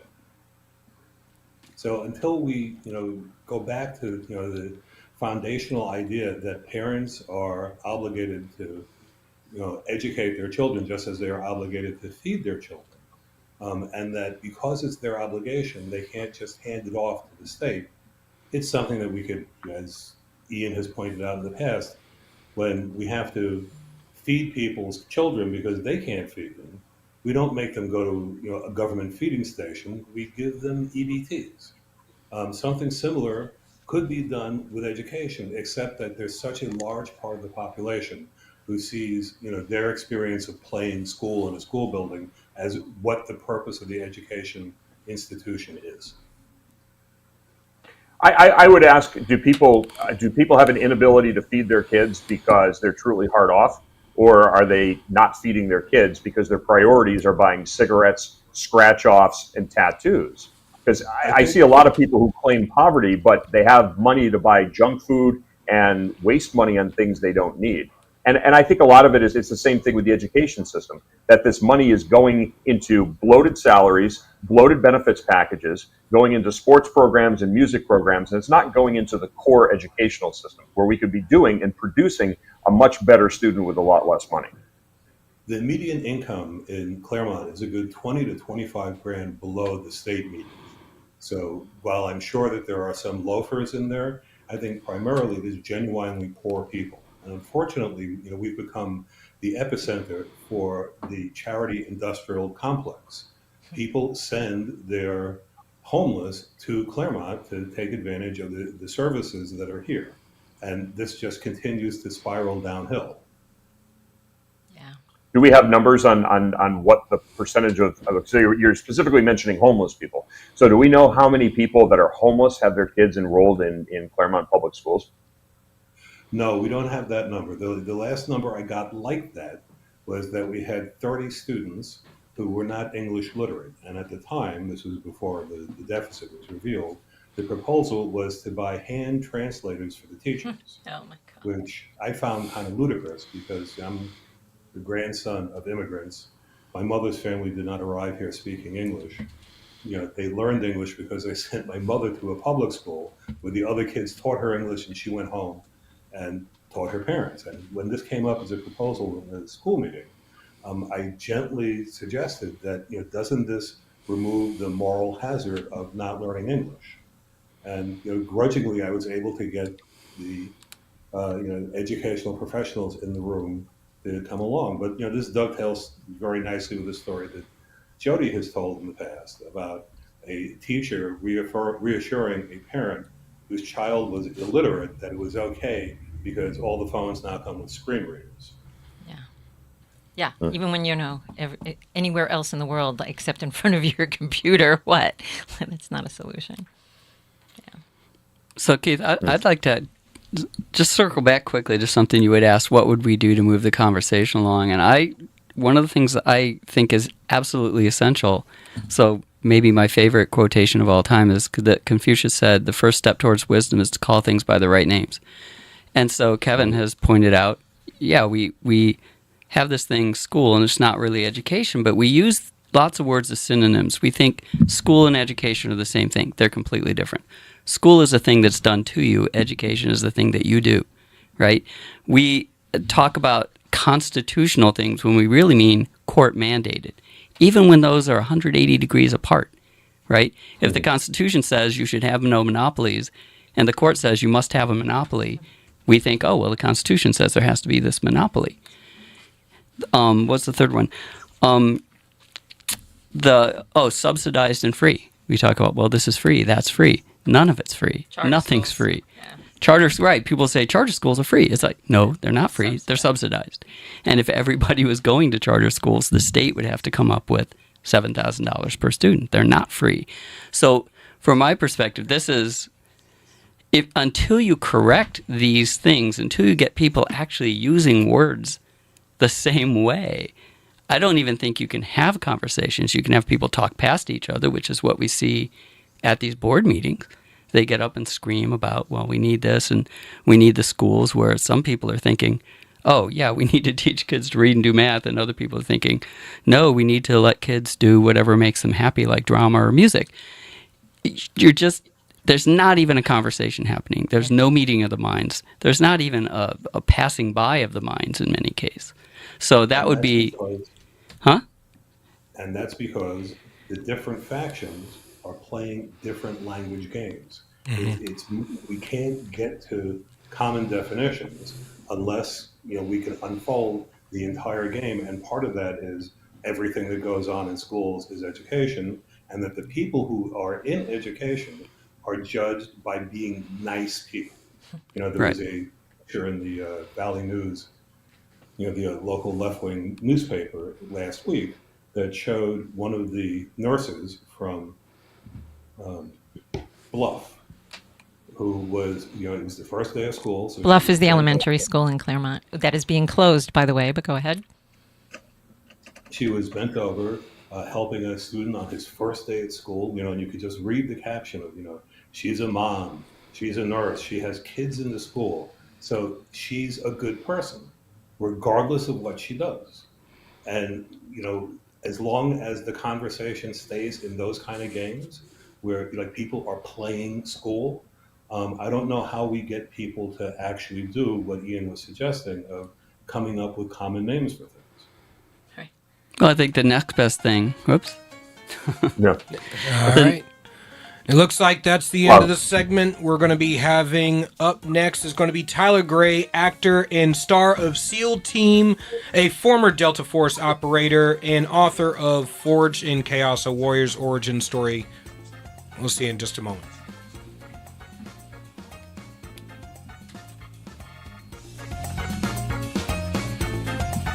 What? Did I fuck that up?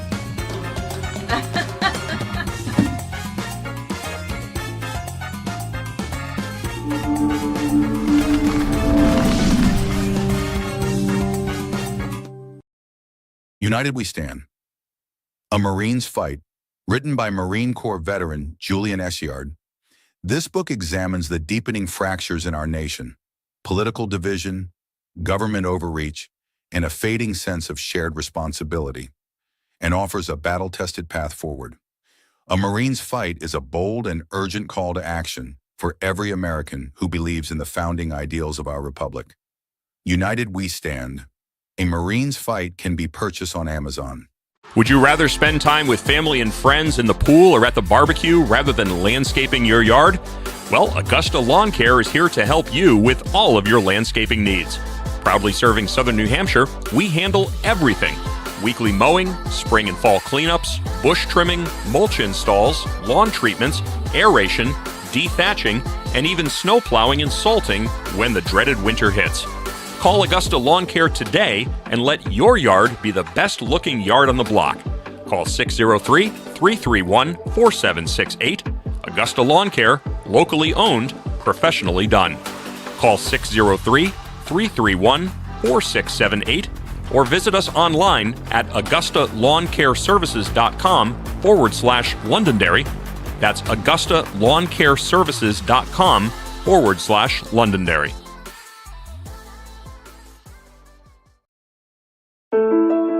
I'm Chris Jakimick. I served in the United States Air Force and I deployed 3 times. So in 2017, I was serving as an Air Force First Sergeant. Our motto in that role is my job is people, everyone is my business. But unfortunately in that year, I would lose my own brother, Lance Corporal Adam Jakimick, to suicide. The majority of veteran suicides are from guns. I store my weapons securely, not only for myself, but for my family. My service never stops.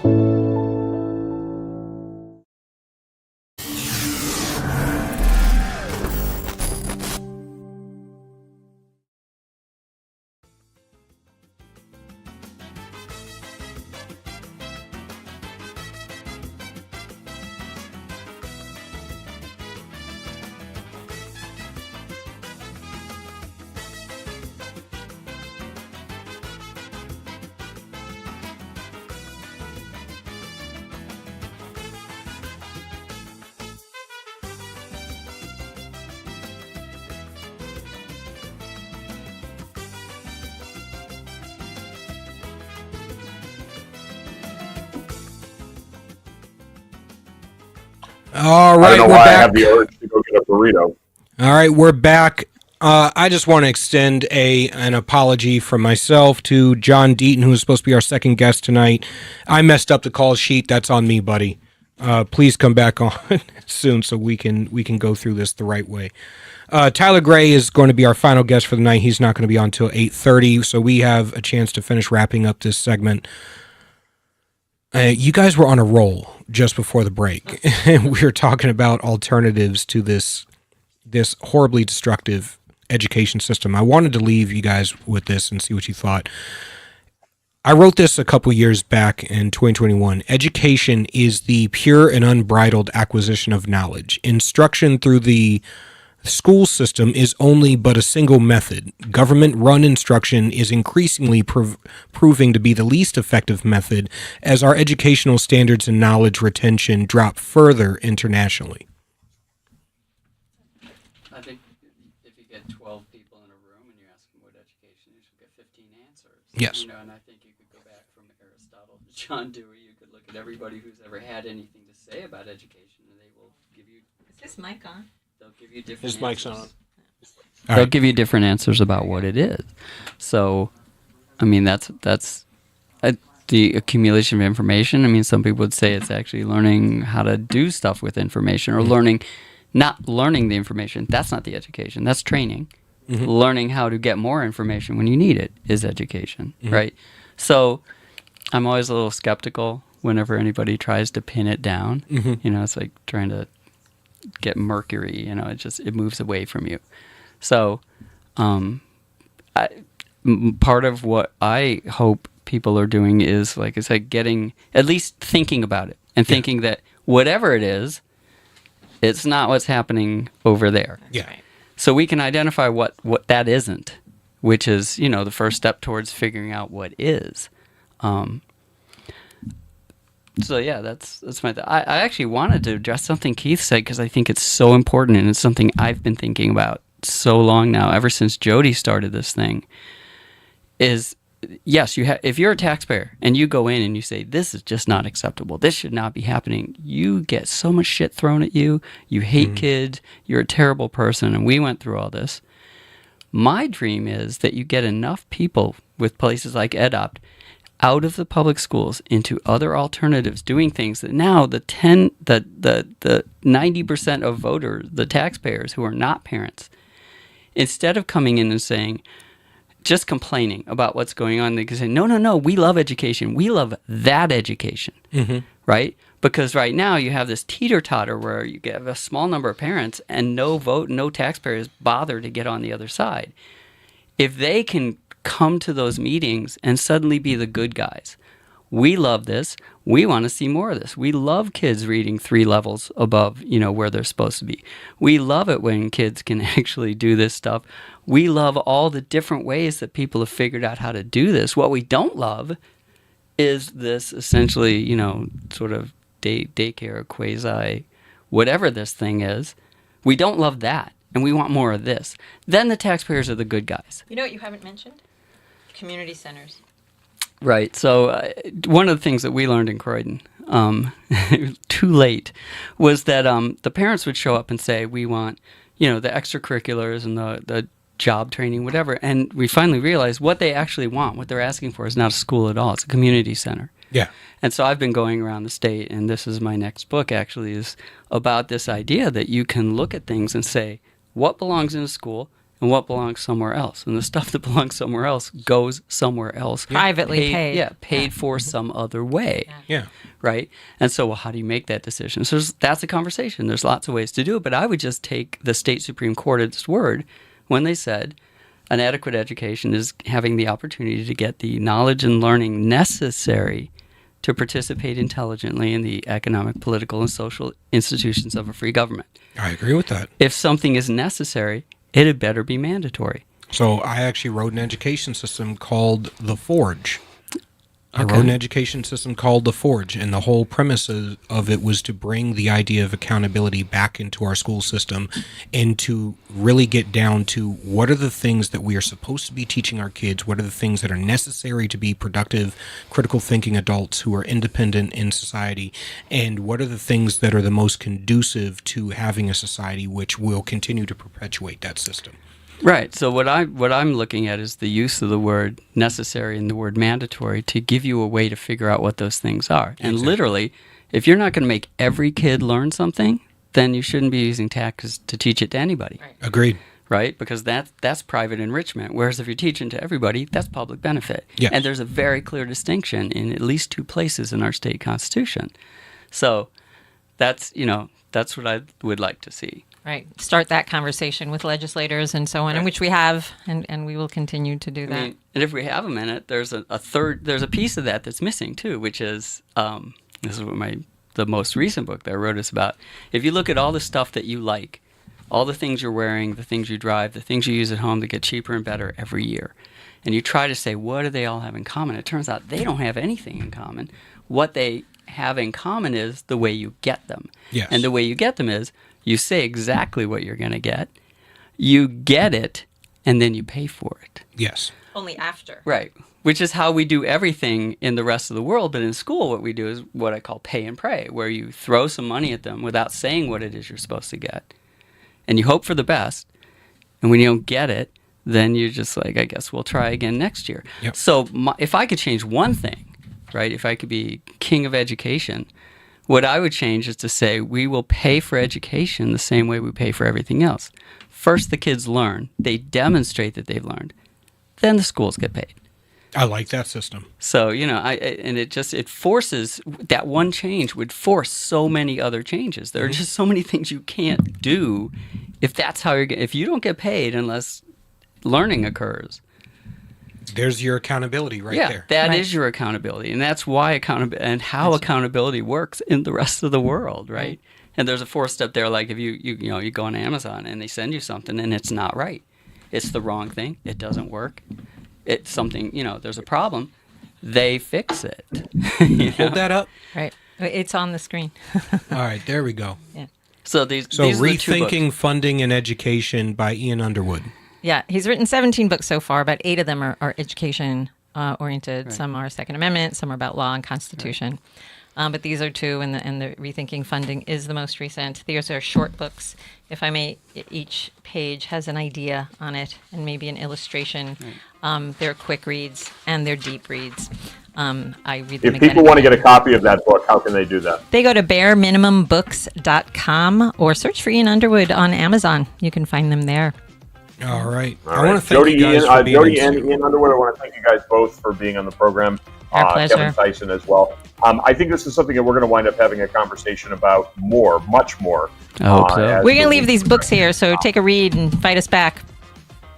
All right. Absolutely. No, we'd love to have you back on as well, too. So thank you so much. Sounds good. All right. We're going to take a very, very quick commercial break. When we come back, Tyler Gray is going to be joining us on this week's edition of Granite State Live. Stick around. Much more coming up right after this. They are quick.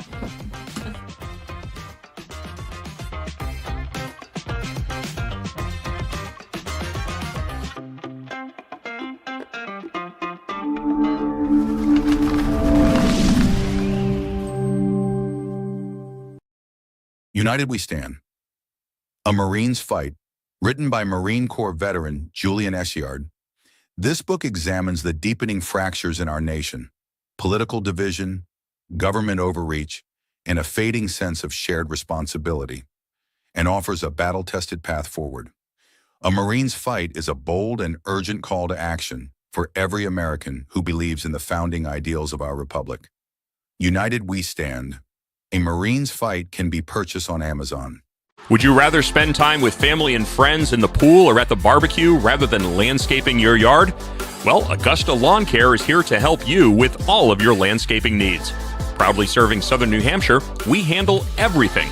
Weekly mowing, spring and fall cleanups, bush trimming, mulch installs, lawn treatments, aeration, dethatching, and even snow plowing and salting when the dreaded winter hits. Call Augusta Lawn Care today and let your yard be the best looking yard on the block. Call 603-331-4768. Augusta Lawn Care, locally owned, professionally done. Call 603-331-4678 or visit us online at augustalawncareservices.com/Londonderry. That's augustalawncareservices.com/Londonderry.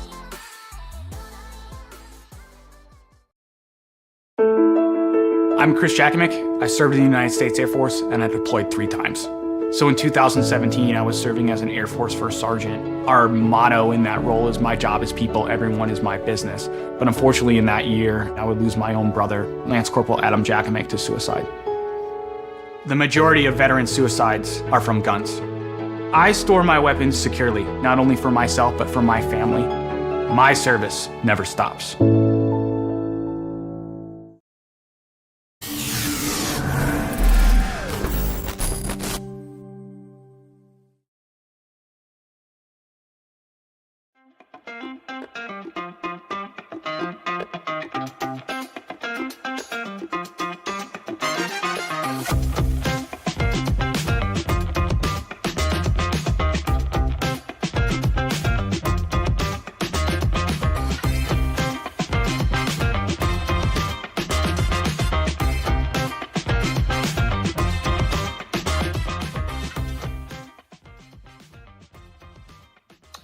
right, welcome back to this week's edition of Granite State Live.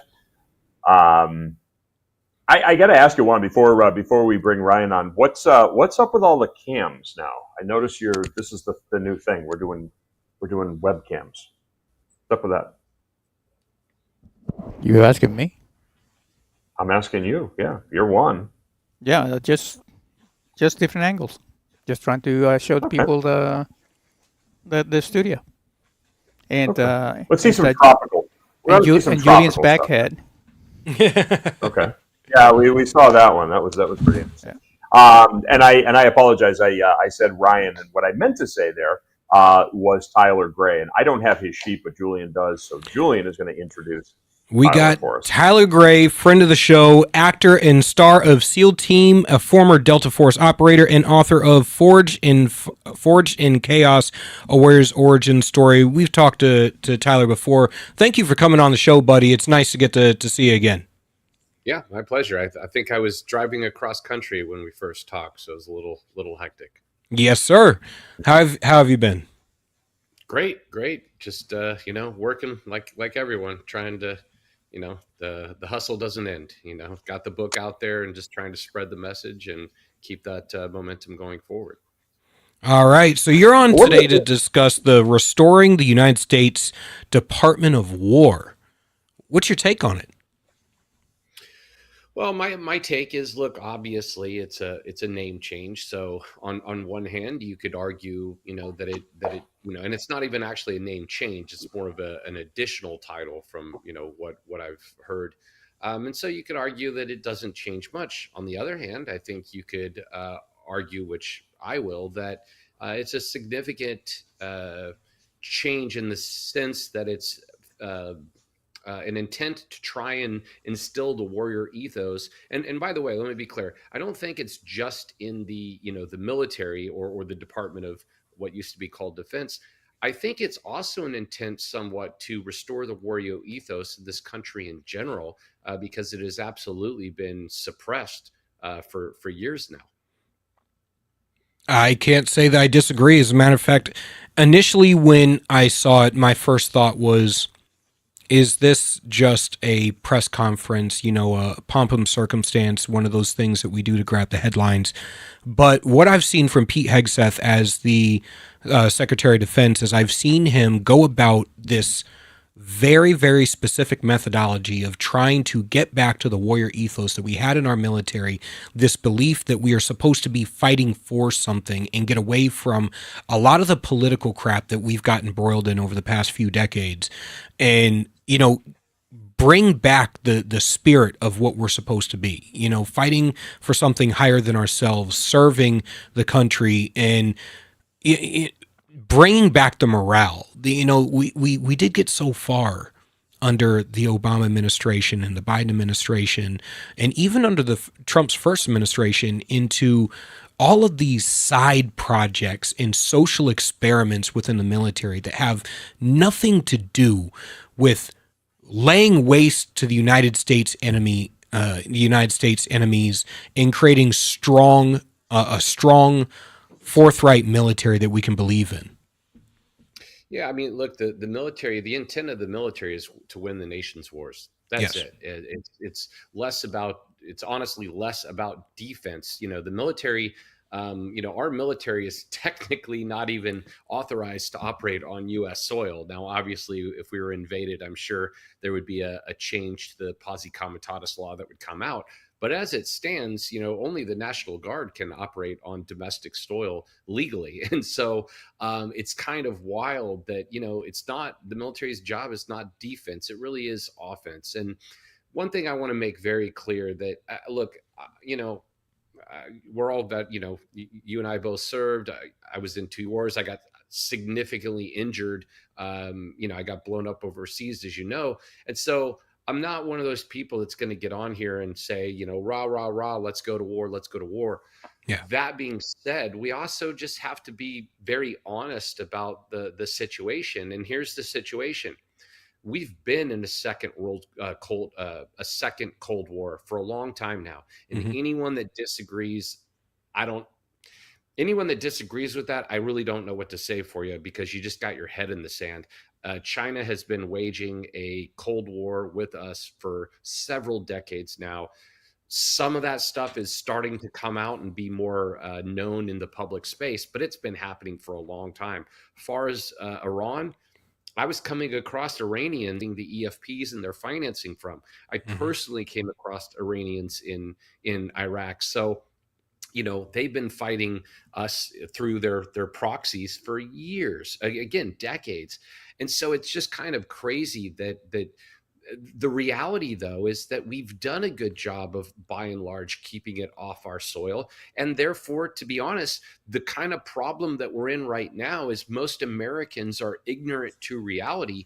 And the crazy part of that is that's due largely to our success. And Yes. so you have to, on one hand, go, hey, great job. But then on the other hand, go, hey, look, there's some realities we haven't exactly told you about. And right now, the disparity between so many veterans and like-minded individuals, this country, and the rest are really people that are aware of certain truths that the majority aren't aware of because they haven't been on the front lines of that fight. I think a lot of this, and more to your point about China and Iran, we've known as men who've served that we've been in these proxy wars against these other regimes for decades.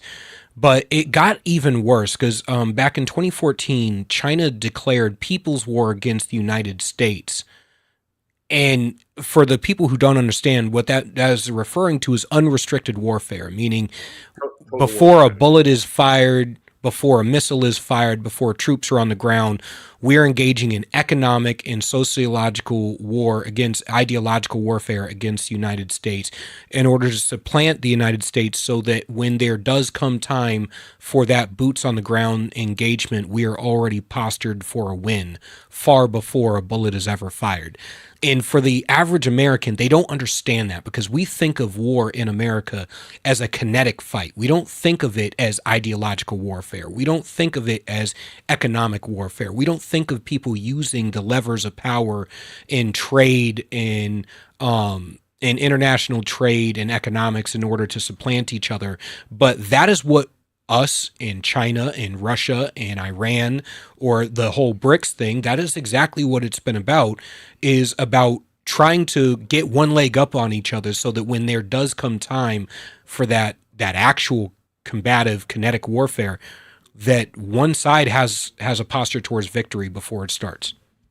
Yeah. Or, and you could look at it another way too, or because of, the disparity between, because maybe the war wouldn't happen and we would have to do what they want because they've already got that leverage over us. And again, I'll give China full credit where credit is due. They've been crushing it.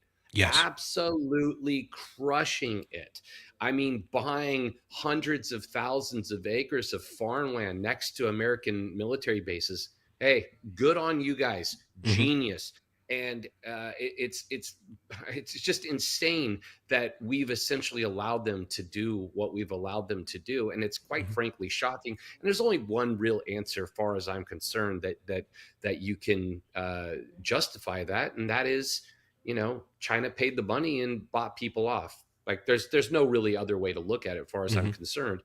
They've absolutely been paying off members of our government. I won't say who, but we all know because the behavior is pretty obvious. Yep. And it's time that we recognize that and go, look. And look, I'm not going to say America's the most, I'm not saying we don't do it, because let's be honest, we do. I've worked with 3-letter agencies. I know how we operate. We're not saints. Make no mistake about it. Countries compete. That's what countries do, or at least the politicians within those countries, that's what they do. And I get that. But at the same time, I can say that, I've seen what, there's so many things that we've been trying to do that are good things around the world. And I don't really see anything coming from some of these other, the war in Ukraine, I think, is a horrible war. Putin Putin's Putin. He obviously doesn't give a single shit about the lives of the military in his country, and I think it's really difficult to watch that war continue. Mhm. But at the same time, I don't know what the solution is to it. But we need, as a country, this moving back to the Department of War is really about moving towards a mentality in the U.S. again of peace through strength. Yes. And if we all band together and do that, Israel's a great example of a country. And I'm not saying they don't have division. And again, I don't agree with everything they do, but as a country, they are much more together on the, hey, we need to, they understand that they're under attack. You got to give, I don't care what your perspective on Israel is, you have to give them that. Right. Yes. And the problem that we have in this country is we're under a level of attack. I'm not saying it's the same, but we're definitely under a level of attack. But yet the enemy has manipulated us to convince half of this country that we're not under attack. And the people that are attacking us are the ones that have convinced half of us that they're not doing anything at all. See, and that's where I think the crux is you've worked in Hollywood, and one of the things I think China has been instrumental in, we had this idea that we were going to open them up to our markets. And by doing so, capitalism and freedom and liberty would spread throughout China, displacing communism, when the exact opposite happened. They actually used our markets in their massive population, their own market, by opening up their own market to our companies. They managed to manipulate Hollywood, the music industry, the levers of government, the pharmaceutical industries. Every institution in the United States has their fingers in it. Yeah, they've bought everyone. No question about it. And what's crazy about China is that, people are like, China's communist. If you actually, I don't know if you know, but do you know how China started doing business in the U.S.? Do you know what they opened? I forget how many years ago it was, but they basically created economic areas in China that didn't have the same rules as other areas. Yep. I forget what they call them. I can't think of the name. I remember it's Let a Million Flowers Bloom was the thing. Not free trade, but it was like not free trade zone, but it was something like that, where they're like, okay, this region is allowed to do, all these things that the other regions aren't. And they created these different economic systems. And those areas that I'm talking about are, by and large, couldn't be more capitalistic and are almost, more capitalistic in certain ways than the US, just because of regulation and certain things. So it's allowed them to move very fast and very quick. And again, it's very, very, the biggest mistake that America makes over and over and over again is we continue to fight people with rules that are not operating under any rules. And the only way we are going to win is we start recognizing that there are no rules to this game, and we need to start fighting fire with fire. I completely agree. You cannot fight by Marcus de Queensbury rules while the other guy has a knife. That's how we've been doing it. We've been going into these engagements, looking at these wars and looking at our engagements with other countries from an American perspective. And when we need to be looking at the reality for what it is. And more to the Let a Million Flowers Bloom in China, they allowed a massive influx of capitalist structure within their government to allow their economic systems to grow at such an insane rate that if you actually look at the infrastructure in China, it makes our own infrastructure look like third world. It's like I'm looking at Beijing, I'm looking at Shanghai, I'm looking at Hong Kong, I'm looking at some of these areas, and it is insane to me. Yeah, laughable. I mean, I see developments there all the speed at which they're putting buildings, the speed at which they're building boats, the speed at which they're really doing most things doesn't just outpace us. It outpaces us to a level that is, quite frankly, if I was the Chinese, I would look at us and laugh. I really would. And again, we're doing all this economic development, all this, technological research, and they just steal it all. Yeah. They steal it all. And again, it's just, I can't blame them, because they're recognizing that when you're playing this game, there's no rules to this game. No one gets, a card for saying, well, that country did it the right way. No one cares. No. And it's like that way in reality. And it's sure, it's like that way in life. I mean, let's be honest. Who here can think of a situation in their life where, there's, who here can say that there's no injustice in who's successful or in who wins, or the universe doesn't care. It doesn't care. And they have recognized that essentially the only thing that the universe recognizes is strength. And we need to recognize the same thing and start projecting that across the globe. And quite frankly, at this point, beyond, because we're beyond the globe now. We're in space, and we need to recognize the next frontiers of the fight as well, which is beyond this planet even. So I want to give you a chance to plug your book and talk about your book, because your book has been growing. I've seen you posting online. We shared it when you were on the podcast, and I love what I've read so far. So tell us what made you write the book, and for those who don't remember.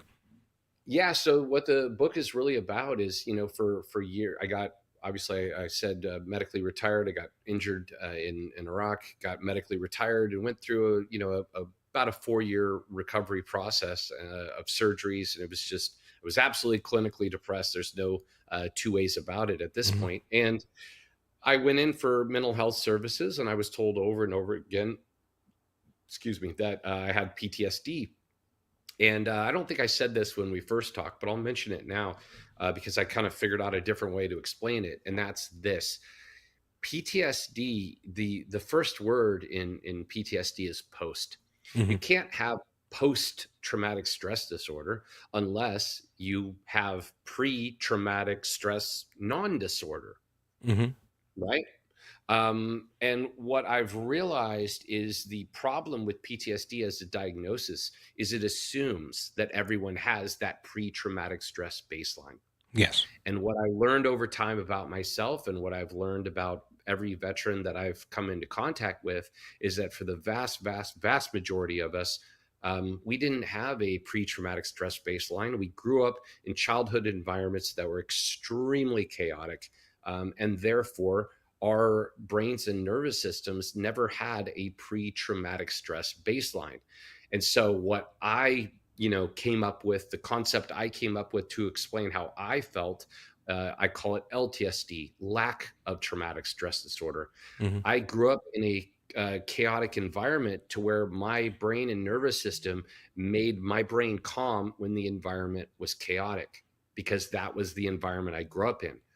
And that leads as an adult to, if the environment is chaotic, I'm calm. Conversely, when the environment becomes calm, I become chaotic. And the way that I calm myself is by creating chaos back into the environment, bringing me back to my homeostasis from childhood. That's LTSD. And I've talked to hundreds and hundreds and hundreds, probably thousands of veterans at this point and explain this. And every single one of them hears it and goes, yes, that makes sense to me. And so the book is really about my journey to discover that, what led to it, and then the solutions that I developed for myself for it. And once I had things that seemed to work for me, I knew I had to put them in a book and get the book out there to try and help others. Forged in Chaos, a warrior's origin story. In this raw, anti-heroic tale, Tyler Gray dissects his life, exposing the unseen war within and exploring the question, what happens when the very abilities that made you a superhero in the eyes of the world turn you into a supervillain in your own life? Despite rising PTSD awareness, we're losing more warriors at home than in war. Forged in Chaos rips the mask off the warrior experience, exposing the truth that most never dare to face. Find Forged in Chaos, a warrior's origin story, written by Tyler Gray on Amazon. Did you do that? No, that our producer Juan, he gets all the credit for that. He's been knocking them out. He did one for yours. He did one for mine. He's killing it. Yeah, I was like, I've never seen that before. Great work. Yeah, no, that's great. Yeah, great work. Yeah, last time you were on, I went down a rabbit hole of really thinking, especially reading your book. I went down a rabbit hole really thinking about all the trauma and stress and stuff I had as a childhood.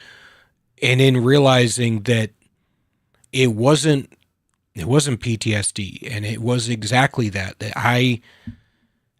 my body, my mind manufactures chaos because I don't know how to operate outside of chaos. I don't. And I'm trying to piece it together and figure out how to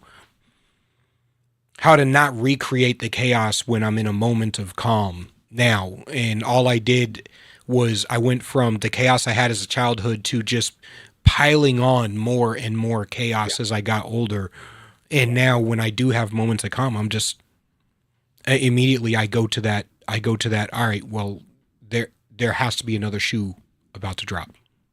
Yeah, and it's one of the things I explain. And I talk about this in the book, but one of the things I explain is so many people ask me, like, how do you wire yourself back? How do you become completely calm and calm and chaotic? And in my experience, it doesn't really work that way. I mean, the wiring, it's not something that can be changed through, counseling or working through your trauma, because it's not a mental health issue. It's actually a physical health issue. Mm-hmm. What you're talking about it's not the trauma in your head, it's the trauma in your nervous system. Yeah. The reason that anxiety builds is it's a nervous system dysregulation.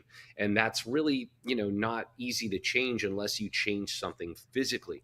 And there are options out there. The dual sympathetic reset is one. And actually, I'm going to connect you with my partner that's a doctor that invented that treatment, which he can talk about it in depth. But the short version is it's less about rewiring yourself the other way and more about choosing healthier forms of chaos. It's about being aware of it and going, all right, I know what I'm doing. I'm aware of my behavior, and I'm going to choose to do it in a more healthy way, rather than doing things that are unhealthy just to, and if you don't know why you're creating chaos, then you'll choose unhealthy chaos. And so for me, choosing more healthy chaos helped me dramatically. Ultimately, it boils down to what's giving you that dopamine hit. I mean, and where you're choosing to get those dopamine hits. Yeah, it's an external way to regulate something internal that your body never learned to regulate. Essentially, all addiction is exactly what you just said. It's the substance is irrelevant. What's relevant from addiction is the dopamine. So, or more than just dopamine, but it's really about trying to balance your brain chemistry, because when you grew up, your brain chemistry was all over the place because you didn't have an environment that essentially was consistent and safe enough for your brain to be able to do that the way it should. And that being said, I want to end on this, and that is, once you understand this need for chaos and you develop some ability to kind of recognize and control it, well, what you're left with really is a superpower, and that superpower is the ability to be calm in chaos when other people are freaking out. You can operate, and that's a huge skill in life, and one that I think is really like a superpower once you tame kind of the negative side to that took me years to master. But at this point, I look at it as a good thing, not a bad thing. All right, that's Tyler Gray, actor and star of SEAL Team, former Delta Force operator and author of Forged in Chaos, a Warrior's Origin Story. People can find your book on Amazon, correct? Yep, Amazon, anywhere books are sold. That being said, on Amazon, the audiobook that I narrated just came out a couple weeks ago. Nice. So I'm very excited about that. Check it out if you're interested. And where can people follow you? Tyler A. Gray with an E on Instagram and pretty much most social medias. All right. I want to thank you for coming on. It's always a pleasure, and I can't wait to have you back on in the future so we can chat it up, especially with that expert. I'd like to dig in a little bit deeper. Yeah, I'll connect you guys. Yeah, anytime. Thanks so much, guys, for having me. All right, Tyler, thank you very much. And that is going to do it for this Tuesday night's edition of Granite State Live. We will be back next week to do it all over again. Until then, folks, have a wonderful rest of your Tuesday evening. Stay safe, be well, and please be nice to one another. Remember, civility does work. Take care, everybody. God bless.